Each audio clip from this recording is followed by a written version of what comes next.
Okay. I'm going to share my screen and we'll pull up the purchase agreement.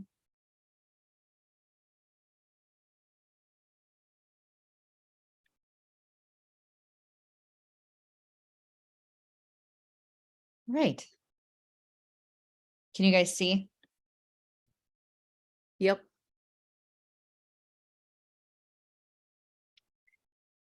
And if memory serves me correctly, we finished off under. We got to around line 103. Yeah, I was gonna say, we just finished up at the retained by and the loan written commitment date, right? Yep. All right. So moving right along then, next locking of the mortgage interest rate. In all of my years doing this, you guys, I've never seen any other box checked except at any time prior to closing as required by lenders. Would we potentially see that change right now with, the uncertainty of where rates have been over the last 8-9 months? Maybe. I mean, a seller could potentially want to see that rate locked in sooner rather than later, especially depending on what you put on the line up here, right? I won't spend a whole lot of time on that though, because honestly, I have never seen any other box checked but this. I just wanted to bring up that maybe we'll start seeing that because I'm kind of maybe anticipating or expecting to get a call on that one of these days that, hey, submit an offer for my buyer and they countered back with this. I think these are pretty self-explanatory though. All right, lender commitment work orders. So lender commitment work orders are for basically VA and FHA loans only. I have seen things called out on conventional. I'll explain that in a moment, but typically it's only ever for FHA or VA. So if it's conventional, we typically put 0 in this line. FHA and VA repairs that can be called out are things like smoke detectors, peeling paint, carbon monoxide detectors, GFCI outlets within 3 feet of any water source. So that includes not only bathrooms, but laundry rooms. Handrails have to be on if it's more than 3 steps. Those are pretty much the basic ones that I see called out. Cracked windows, your windows need to be operable. So regarding lender commitment work orders, if it's FHA, I always put a dollar amount in there, anywhere from 250 to 500. It really just depends on my assessment of the property when I'm walking through. Now, I also sometimes get calls from agents who say, and I think Chris, you and I might have just had this one, or someone did, where it was, you showed the property, they were FHA buyers, and you didn't realize that FHA was not listed in the acceptable financing options in the MLS. Who was that? I feel like That was me. Yeah. It was you, Chris. It was. So yeah, I had a question too on this after you're done. Okay. Well, where I was going with that point is one of two things happen. Either the agent just omitted that and forgot to include FHA, or the house does need quite a few repairs and the seller's not willing to make those. So in this situation, I just told Chris to go ahead and call the list agent directly, because we really want to determine if it was just a mistake or if the list agent's like, look, there's just too many things in the property that won't pass FHA and the buyer's not willing to do the work. Does that make sense? Okay. Tracy, I feel like did she send you back here? Is this the meeting she wanted you on? I swear I just admitted her. Maybe it's me who needs to be admitted to like mental health facility. Maybe I'm losing my mind. I had a question on that lender. Yeah. Okay. Go ahead So with your question. this last transaction that I'm working on right now, so with Open Door, and Open Door had asked if, and my understanding is that Open Door purchases the property and the seller is them, right? Yep. Okay. So what they said is the seller will fix items, but would rather not have an amount in there because they want to see what the appraisal comes back at. Huh. Well, why I don't like that from their buyer's perspective is because if, let's say, I don't really know where Open Door is going with that. Let's remove Open Door out of this, okay, for a second, just for the sake of everybody else that's attending. The reason for FHA or VA always put a dollar amount in here is because literally, if we're missing smoke detectors, which are $40, and that comes back on the appraisal, the seller could say, I'm not completing those. I'm not doing that. Over $40. And you're like, some of you might think, why would a seller ever do that? Well, maybe they got another offer.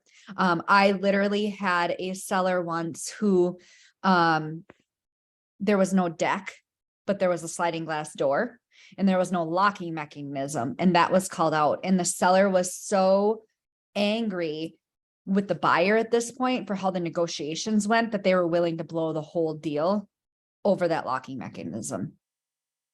So people get weird, you know, things happen, weird things happen through negotiations. Maybe they've got a better offer or something along those lines. So that's where it kind of stinks. Excuse me. In this situation for you, Chris, if you put 0 in there, they literally don't have to do anything. The whole deal could be blown over a small minor item. On the flip side, would Open Door do that? Probably not, because they're a big corporation. Did you get that offer accepted? Yeah, I just got it accepted officially today. How much more? Well, let's take that offline. I'm curious about that one. Yeah, we'll talk about it later. Curious if we played our cards right on that. Typically speaking, what would you put for line 116 for the dollar amount for VA or FHA? Anywhere between 250 and 500, probably 500 just to be safe. Because look, I mean, by the time you get to appraisal and if there's $500 in repairs, let's just get them done to make the deal happen. You know, but again, if you have 0 in there, I said typically only FHA or VA. I have had things called out on conventional before. I fought it and I won it because I went back and said, this is a conventional loan. There's no reason. And in my case, it was a cracked window in the garage that wasn't connected to the house. So I'm like, come on, this isn't really like a huge safety item. So I did fight that and I won it. I've heard here and there of conventional things getting called out. And a lot of times agents will call me and they'll say, hey, this is a conventional loan. And the appraiser called out smoke detectors. What do I do? And I'm like, well, you can fight it, or you can just have the seller put the stupid smoke detectors in there because, you know, are we going to spend more time fighting it than it takes to just do that? The hard part about that, like why I fought it, is we weren't very far. We were only a couple of days away from closing. And we have this next line, which is the reinspection. So for line 125, where it says you check buyer or seller agrees to pay any reinspection fee, if the appraiser calls anything out at the time of their inspection, smoke detectors, handrails, peeling paint, seller makes the repairs, the inspector has to go back out to reinspect. Pictures don't suffice, which drives me crazy because it's like, hello, it's 2023. I mean, I did a complete mortgage on my home with not ever stepping foot in the office of the company that I took money out from. You know what I mean? So like, seems crazy to me, but that's besides the point. Last I heard, this was $150 fee. I don't know if that's gone up recently. So whether you're checking seller or buyer, you know, one of them is going to incur the additional fee. Typically when you're in multiple offers, you would pick buyer. Another thing that I want to note here is, so my most recent deal that I think you guys have heard Colin talk about quite a bit, because we ended up getting like 6% in seller pays and I got it way under list and we really negotiated the heck out of that one. There were items that I knew needed to be addressed because she was an FHA buyer, and I put them in my purchase agreement under the other section. I had said seller to, so for one, it had a Federal Pacific electrical panel. Are you guys familiar with those? No. Okay. So Federal Pacific was panels put back in like 60s, 70s, maybe even into the 80s. And they're a huge fire hazard. They get called out by almost every inspector because they have a really huge concern for starting on fire and burning the house to the ground. So this property had a Federal Pacific electrical panel, no smoke detectors, no carbon monoxide detectors, and no GFCIs. These are all things that I noticed when I was in the home. So we put in the other section that the seller was to replace the electrical panel, install the carbon monoxide and smoke detectors, and put GFCI outlets within, now I'm questioning if it's 3 feet or 6 feet within any water source. And I said, seller to complete these repairs prior to the completion of the FHA appraisal. Should seller not complete before FHA appraisal, seller is responsible for reinspection fee. So I had buyer checked here, but I had that caveat, if you will, in my other section to protect my buyer, because it wouldn't be fair for my buyer to then have to pay a reinspection fee on items that I've already called out from the jump. Does that make sense, you guys? Yeah, I like that. I didn't even think you could do that. That's awesome. Okay, Angie, it is 6 feet. So I misspoke earlier. It's 6 feet from any water source. Hey, Cassie, can you repeat that phrasing you used? I thought that was really eloquent how you said that. I'm just jotting down notes. The phrasing you used about if the reinspection fee not being paid by the buyer the second time. Yeah, in the event that seller does not complete all these repairs prior to the appraisal, seller to be responsible for any reinspection. Okay, thank you. Yep. Okay, any questions on lender commitment work orders? Okay, next is FHA escape clause. This is for FHA or VA financing. Either one. Right here, you would just put the sales price. And that's just to ensure that the home does appraise at the sales price. And if it doesn't, the buyer is, not locked into purchasing the property. So there was an agent trying to decide if I want to go this far into the weeds with you guys. I guess everything's a learning experience. Maybe you could run across this agent at some point. For a while, many agents were putting in appraisal clauses in the other section to cover conventional buyers. Okay, because this only covers FHA or VA buyers. So then the question is, well, what about conventional buyers? And where that concern came up was there was agents out there that if the home didn't appraise, and let's say the buyer was putting 20% down, the agent would push back and say, tell your buyers to put 15% down instead of 20, and they can use that additional cash to cover the difference between the appraisal. And if you don't, we're not canceling out of this purchase agreement and letting your buyer out of it. Does that make sense? What I just said there? This is a concept that a lot of people have a hard time wrapping their brains around. The reason I didn't know if I wanted to go that far is because I ended up learning from an attorney that it doesn't matter. If the contract on page 1 said that they were putting 20% down, that's what buyer and seller are agreeing to. So seller really has no right to try and renegotiate this because of a low appraisal and expect the buyer to put less than 20% down. So my whole point with this is you don't really need to put any additional verbiage in the other section to protect a conventional buyer. All right, next section is lender processing fees. I know it says FHA and DVA financing only. This has never been used for FHA financing. As far as I can remember, I almost actually just wish they'd take FHA out of there. But maybe there's been circumstances where this section does apply to this. The best thing, I'm not going to spend a lot of time talking about this because what these things are is dependent on the benefits that the buyer is receiving from VA. With that being said, you don't know what those benefits are. Therefore, you don't know if they have a funding fee and if it can be added to the mortgage. So my point of this is you need to get this information from the lender. So a quick call to the lender, hey, do they need any funding fees? You know, should it be paid for by seller, etc. A lot of times VA buyers are asking for seller paid closing costs anyways. And, you know, in this next section, so you don't even need to complete this. But again, I wouldn't spend too much time stressing on this unless you have a VA buyer. Does that make sense? All right, next section is seller's contributions to buyer's closing costs. Obviously, first section is or is not.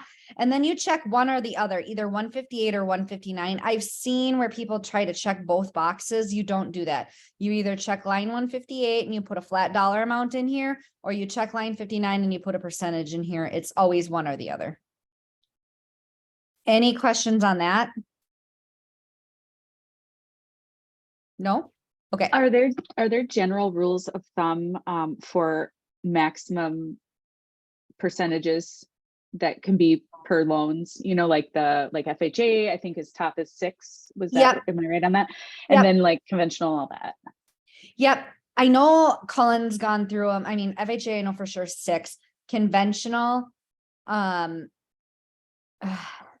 can't remember. Does anybody else remember? Cullen's gone over it quite a bit in some of his recent mortgage ones. The best bet again here is just to always have a conversation with the loan officer. Okay. That's what I did with the one that was 6%, because the story on that one was we had a very small budget. She was only approved up to like 175. She went to write an offer on a property, and I encouraged her to talk to her loan officer about what the payments would be. She wasn't comfortable with the payments being that high, and she was going to back out altogether. So basically I had Matt work a 2-1 buy down, and so she could see what her payments were going to be over the next few years, and she was comfortable with that. So that's how that one played out. All right. Any other questions on that? Oh, and I mean, for those of you who were on the meeting yesterday, a question was asked like, well, what if closing costs don't amount to that amount that you're requesting? You know, let's say you requested 4% and the closing costs aren't 4%. The answer was, what happens to those additional funds? One of the things you could do is you can negotiate a seller paid warranty in there. You don't even actually have to negotiate. If the seller agreed to X amount of closing costs paid for, and there's leftover funds, and the lender calls you and says, we have some leftover funds, got any ideas? You could say, how about we just throw in a warranty paid by the seller there? Doesn't happen very often. I want to say in my 23 years, I've maybe had it happen twice where the lender called me and said we had some additional funds. Okay, inspections. I feel like this one, the first section I feel like is obvious, whether they are electing or declining to do a home inspection, and whether it is or is not contingent upon any home inspections. I think last time I shared with you guys about, I accidentally checked is not, and that's how I became the proud owner of that radon mitigation system. So now I double check my purchase agreements every time I write them.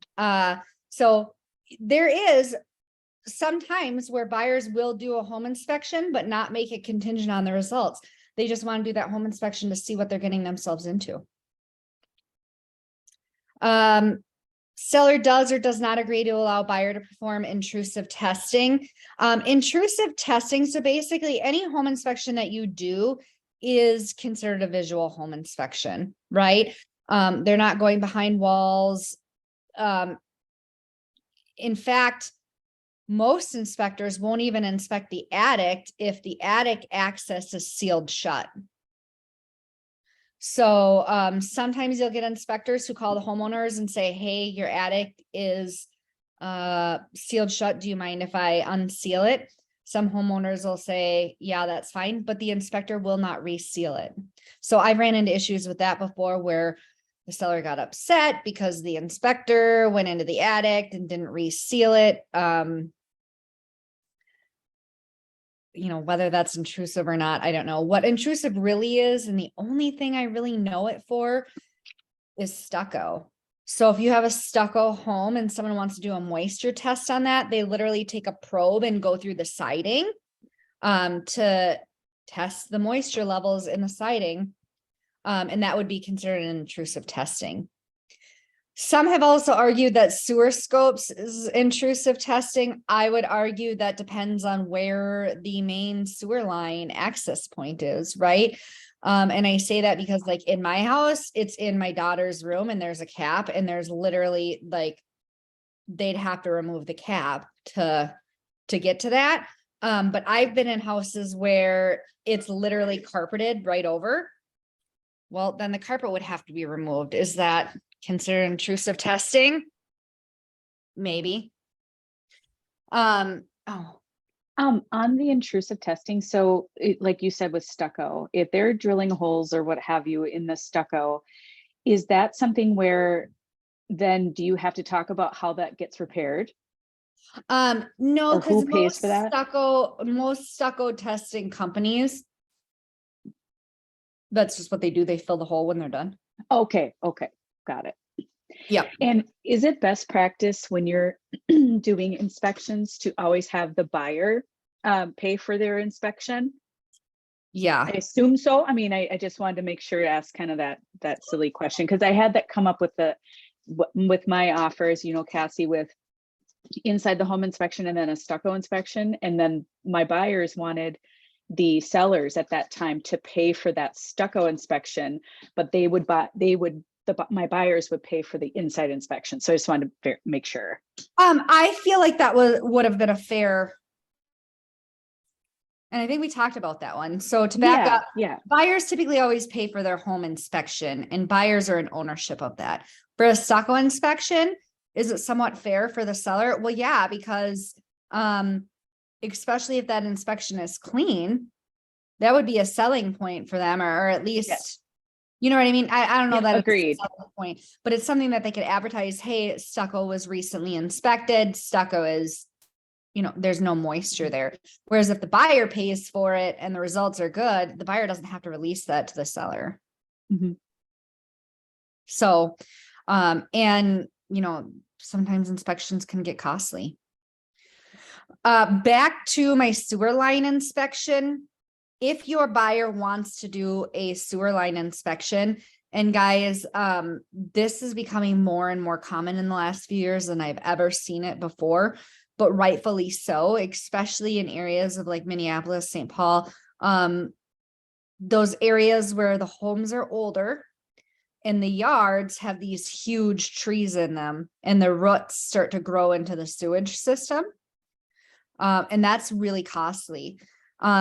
So my point here is whether that's intrusive or not, if my buyer wants to do a sewer inspection under other inspection items, I just put buyer to perform a sewer inspection, just because I've also seen agents argue that, when they've had the listing that they should have been informed about a sewer inspection, or, hey, you marked does not agree to perform intrusive testing. And I feel like that's an intrusive testing. Because sometimes toilets have to be removed for these tests as well. So things do happen. And from my perspective, it's just best to indicate all the inspections that your buyer intends on doing. Can I ask about the sewer scope?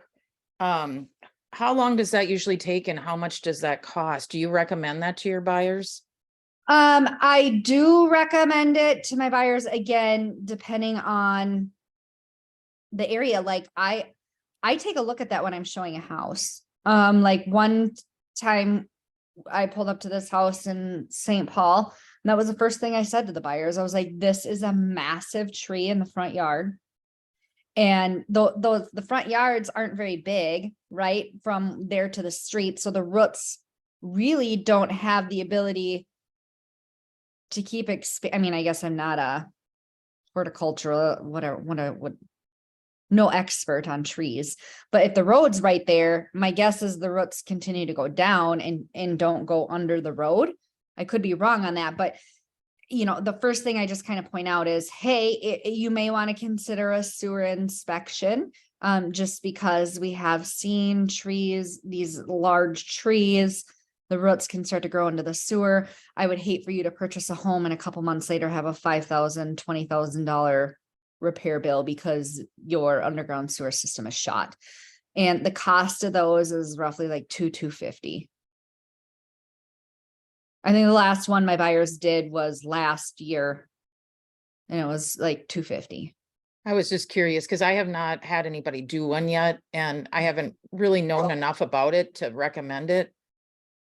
Yeah, I think it's just really kind of taking a look at, I mean, you know, it probably doesn't hurt to tell all buyers. So guys, part of my spiel when I first meet with the buyer is, you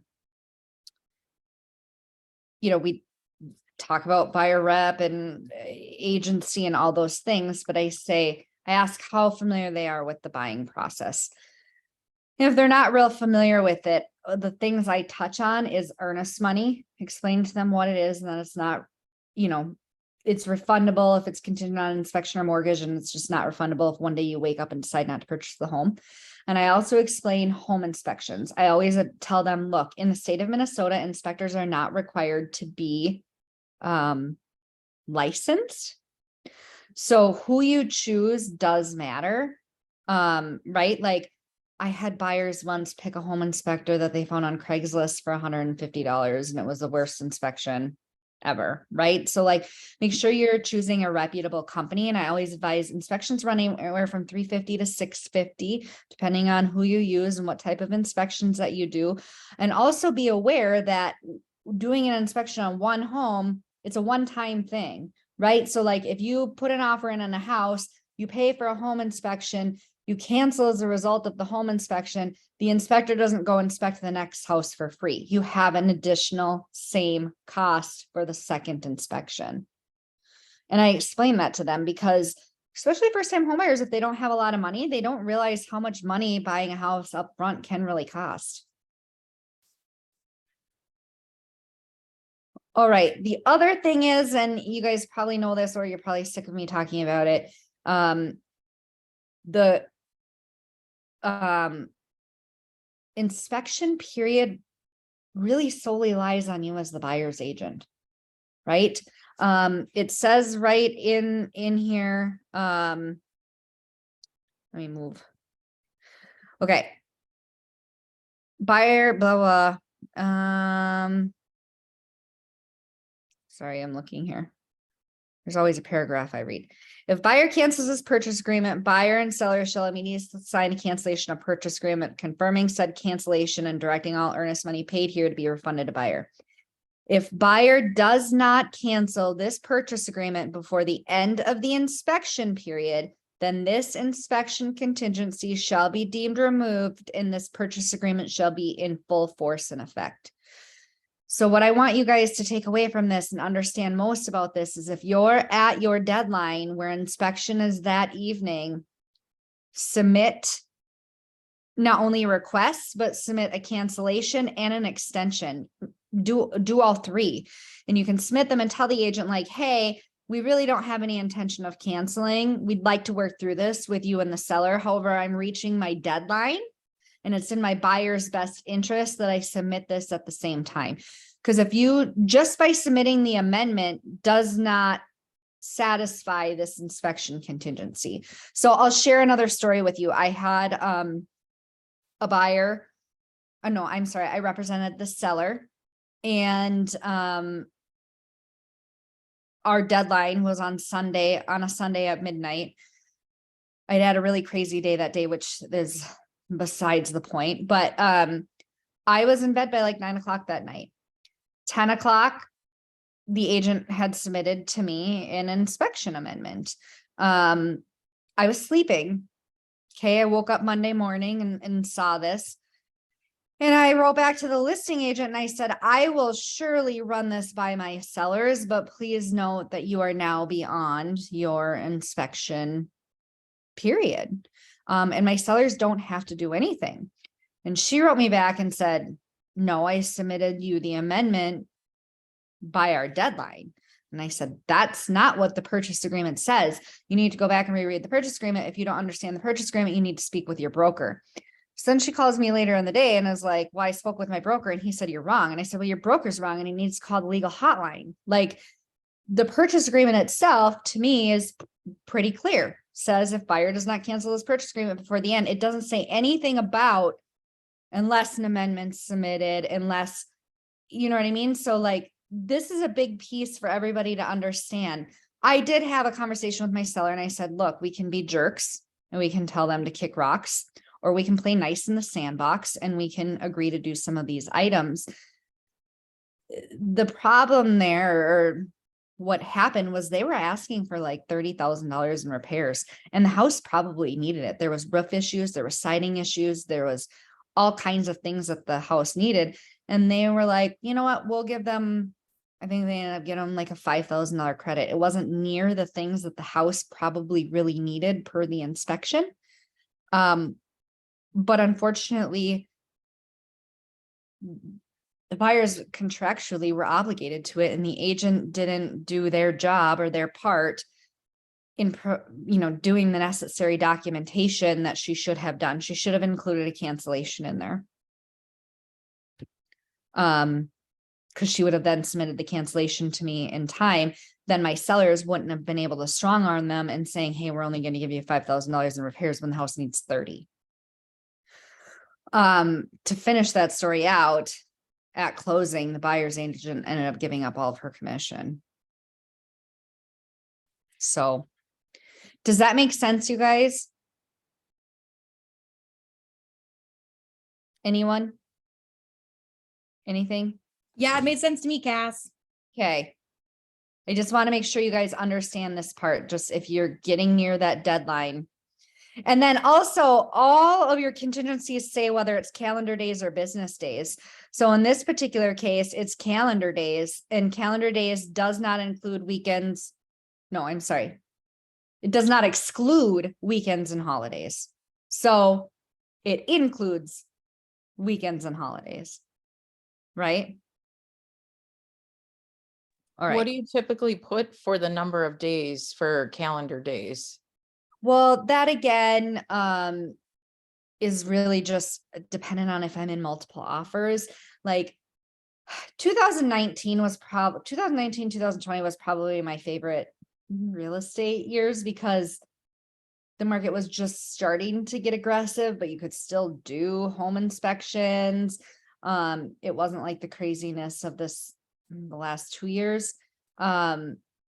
So I would, if I knew I was going up against multiple offers, I would call my inspector and ask him what his next available inspection date was. And we would base our inspection days based on that. 10, I felt like used to be the norm. If you're not up against other offers, I would definitely say 10. I know you can get them done in 3 to 5. So again, I think it just really depends on what you're up against. 7 used to be the norm. Then it went to 10.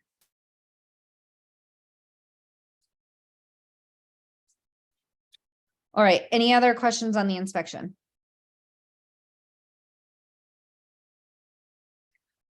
Angie, I just got your text. She was asking if we can go over CIC docs and 10-day session period. Yeah, let's finish getting through the purchase agreement. I told you guys last week, if these take us 3-4 weeks to go through this page by page, I'm willing to do that. And I think you guys were willing to do it too. I love it, Cass. Thank you. So, however long I originally had this scoped out for 8 weeks, it might mean we go 10, 12 weeks every Thursday into this, if that's what it takes, whatever you guys feel most comfortable in. So let's get through the purchase agreement, and then we could probably spend, because I don't know if we'll get through the rest of this today. Maybe, but then we can spend a whole next Thursday or Thursday after that going over any additional addendums and contingency documents you guys want to discuss. All right, sale of buyer's property. So I'm guessing this is all we're gonna get through today, because I'm gonna throw a lot of information on you at this one too. You have three options here. Let's just discuss the third option. That's easiest. Buyer represents that they have the financial ability to perform on this purchase agreement without the sale and closing on any other property. Easy peasy, self-explanatory. Second option, this purchase agreement is contingent upon the successful closing on the buyer's property located at, which is scheduled to close on. So that's basically saying we have a home sale, we have an accepted offer on it, and we're just waiting for the closing date. The interesting thing about this is a lot of people will get an offer on their listing, have an inspection period of say 7-10 days on that home sale. They go to write another offer and they pick box 2. If you have a home sale contingency that still has an inspection contingency on it, you're technically supposed to check box 1. You're not supposed to be checking box 2 unless or until you have gotten through the inspection period. Do 99% of agents check box 2 even if there's an inspection contingency? Yes. It's not technically what you're supposed to do. It's supposed to have no other contingencies but financing. The reason I say that is because for box 1, this purchase agreement is subject to the addendum of purchase agreement, sale of buyer's property contingency. If we pulled that form up right now, do you guys want me to just pull it up? I'll just pull it up. It'll take me a minute.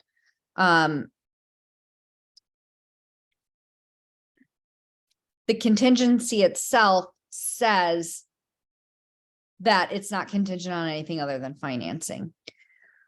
Why am I bringing this up? Why does it matter? Well, a couple of reasons. So I'm not the best at multitasking. Let me just get signed into this.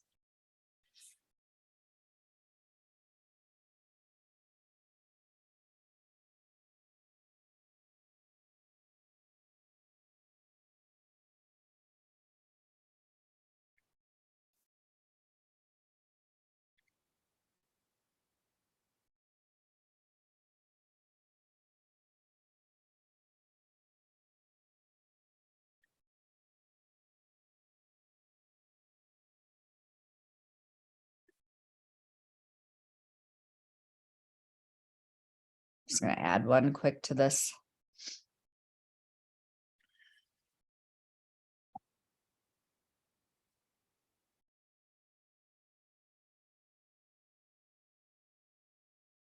Okay.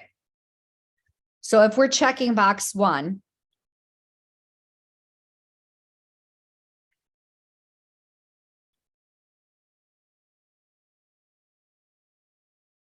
we were to check box 1, we'd have to add this addendum, right?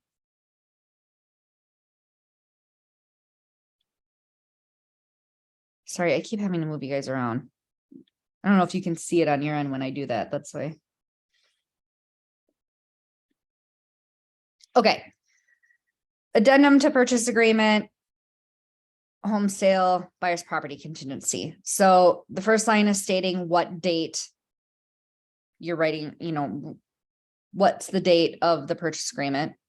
Then it's contingent on the sale. You would put that property's address. No, I'm sorry.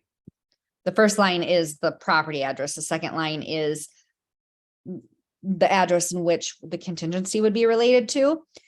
Then you check if the property is currently listed or will be listed with X amount of days in what brokerage. Okay. Seller may demand removal of this contingency at any time. To demand removal of this contingency, seller or licensee representing or assisting seller shall deliver to buyer or licensee representing or assisting buyer written notice demanding removal of this contingency. So that's important because we had one time where we represented the buyer, the seller was calling the contingency. It wasn't me, it was an agent I was helping. But the agent had only verbally told the agent. We never had anything in writing. So they had called and said, hey, we're calling your contingency. You have your 2 days that was in that contract to remove this. So we ended up getting an offer on the home sale contingency property. And the other agent was like, sorry, your time is up. And I was like, sorry, in fact, it's not, because you never delivered us written notice. It was only verbal. So that is important. Like, you never think these things will become a big deal until you're in a situation, especially if you've got someone on the other end who kind of really knows the ins and outs and the ropes of these things that can kind of get you caught up. And in that case, we were able to remove the home sale contingency, and the sellers were pissed because the other offer they got was better. So next is buyer removal of this contingency. And this is going to the whole point that I was making. To remove this contingency, buyer or licensee representing or assisting buyer shall deliver to seller or whoever's assisting and no later than X amount of business days of receipt of written notice from the seller, a true copy of a valid, fully signed purchase agreement for the sale of the buyer's property that is not contingent upon anything other than financing, and has the closing date no later than the closing date in this purchase agreement. That was the whole point that I was trying to make when I was saying whether you check box 1 or 2, because if you see you check box 2, it's not really, because it's still contingent on inspection. I feel like that was a lot that I went through. Did that come full circle for you guys?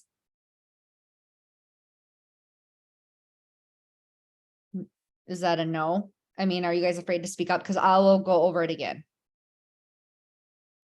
My Yes. brain's still trying to process it. Okay.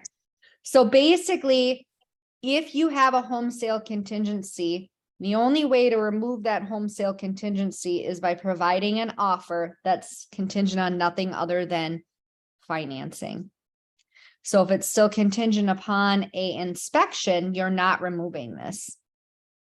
And that's just important. It's more important if you're representing the sellers to know these things, right? I mean, I guess it's important for you to know it when you represent the buyers as well, because you need to know what the buyer's rights are. One of our agents, him and I have been working on this all week because his sellers went under contract with a home sale contingency. And where our agent made an error or did something I necessarily wouldn't recommend having done, but everything's a learning lesson, is, okay, so when the seller calls the contingency, this first line is how many days you then as the buyer and buyer's agent have to remove that contingency. Okay. The first piece of this story that I'm sharing is that when they went under contract, it was checked that the property will be listed within 21 days. Okay. If I'm representing the seller, I would have never agreed to 21 days. That is way too long for you to sit here and wait for the buyer to figure their crap out and get their house on the market. I would at most have 7 days in here. 5 is probably best. Maybe even 3. You know, if I'm representing the seller, if you're not listed, I want this number as low as possible. And then I want this number as low as possible too, because if I'm calling your contingency, it's probably because we've got another offer and I either need you to figure your life out or I need to move on with this next offer. So I would have 2 days here. This particular short story I'm sharing is the buyer, we represent the seller. The buyer had 21 days to get their home on the market.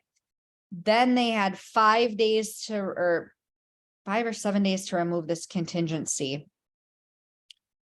And the agent included some verbiage in here that states that the seller cannot call the contingency until the buyer had the home on the market for at least 28 days. This completely tied the seller up because guess what? They got another offer. And the buyer's home hadn't even been listed yet because they had so many days to do that. And now there's a caveat in the contract that says the seller doesn't have the ability to call that contingency until the buyer's had a certain time frame on the market. Were all of those terms perfect for the buyer? Absolutely, because this gives the buyer some time to actually get their home sold. But when you're representing a seller, that wasn't great terms, and now they have another offer and they're not able to move on it because their hands are tied waiting for the seller to do all of these things. The other thing here is it says a fully signed purchase agreement for the sale that's not contingent upon anything other than financing. So years ago, I was working with an agent, we were partners, and we had a buyer writing on a for sale by owner.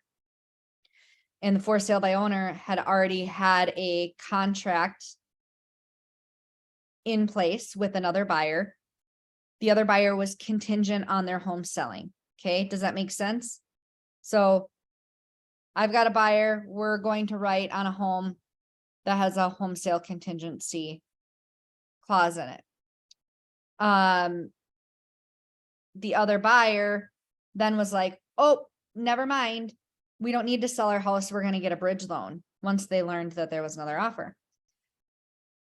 Me and my partner went to the sellers and said, except the only way for them to remove the home sale contingency per this purchase agreement is to provide a fully signed purchase agreement for the sale of the buyer's property. Our offer was more, so sellers wanted to take our offer. They didn't want to work with that other buyer anymore. And that other buyer had a home sale. And that other agent was like, oh, just kidding. We're going to get a bridge loan. We can move forward with this. We're removing our home sale contingency. And the for sale by owner had called us and was like, oh, we're really disappointed. We wanted to work with you guys. We want to work with your buyers. And obviously it netted us more. And we were like, well, how are they removing that home sale contingency? And they said, well, they're just getting a bridge loan. So we told them to go back to the other buyer and to review the purchase agreement that says the only way to remove that is by providing a fully signed purchase agreement. So by them stating that they were going to get the bridge loan did not satisfy this contingency. I share that whole story and I share all this information with you because now whenever I have a home sale contingency, in the other section, I write buyer retains the right to explore alternative financing in an effort to remove the home sale contingency. Because had the other agent we were working against had that in her, then her bridge loan would have removed the contingency, but it didn't. Does that make sense? Can you repeat what you just said that you would put in that spot right there?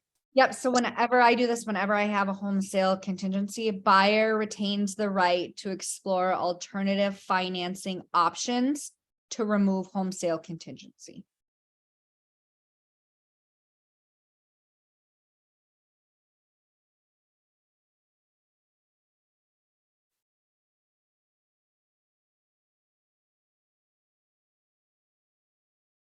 All right. Any questions on home sale contingencies?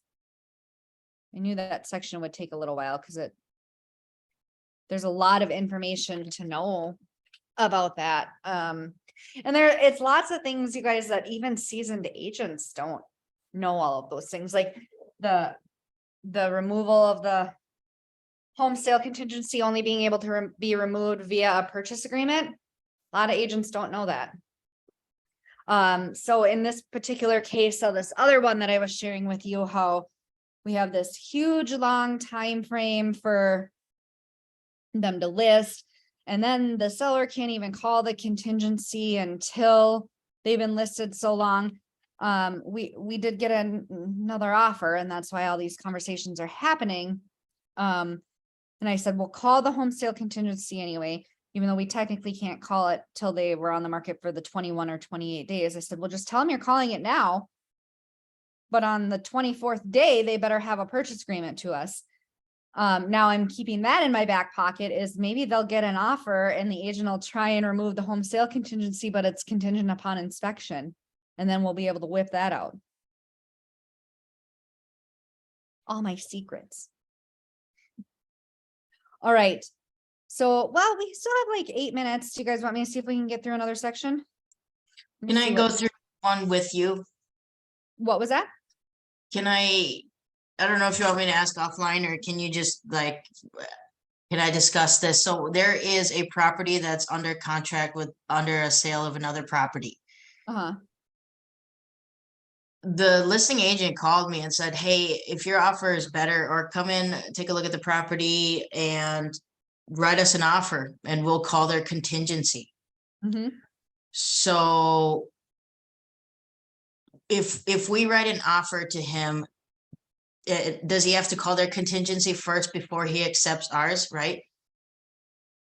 So he could just No, I accept mean, ours. technically they could accept your offer, but have down here under additional provisions, this purchase agreement is subject to the cancellation of a previously executed purchase agreement dated. And that they have to obtain the cancellation no later than. So you can handle this one of two ways. You could just have your offer kind of sit there and wait in the background.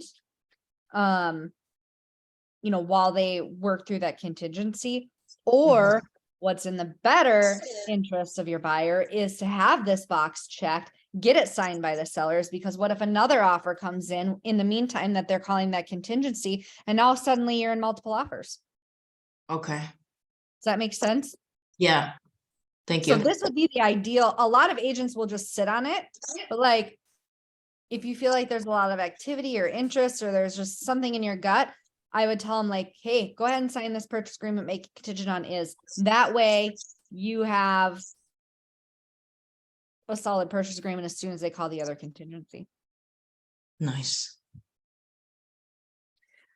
The other thing is I sat here and I put so much emphasis on the fact that to remove the contingency, you need a fully executed PA, not contingent on anything other than financing. That's also at seller's discretion.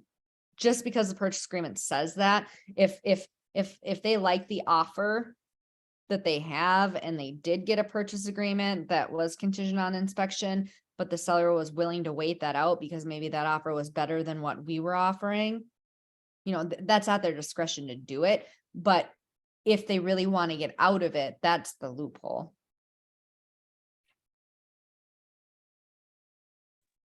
What do you mean? Can you rephrase that? So In the situation that I was in where it was a for sale by owner, right? And we wrote an offer and this other agent already had an accepted offer.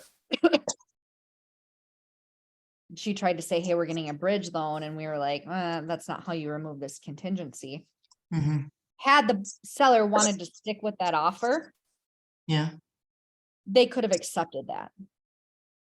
Right? They didn't have to cancel and go with our offer just because the buyer wasn't removing the contingency for the contract. That would have been at buyer's discretion. If that offer would have been better and they were like, hey, we want to hold out with these buyers, we're just going to hold out with them, they can.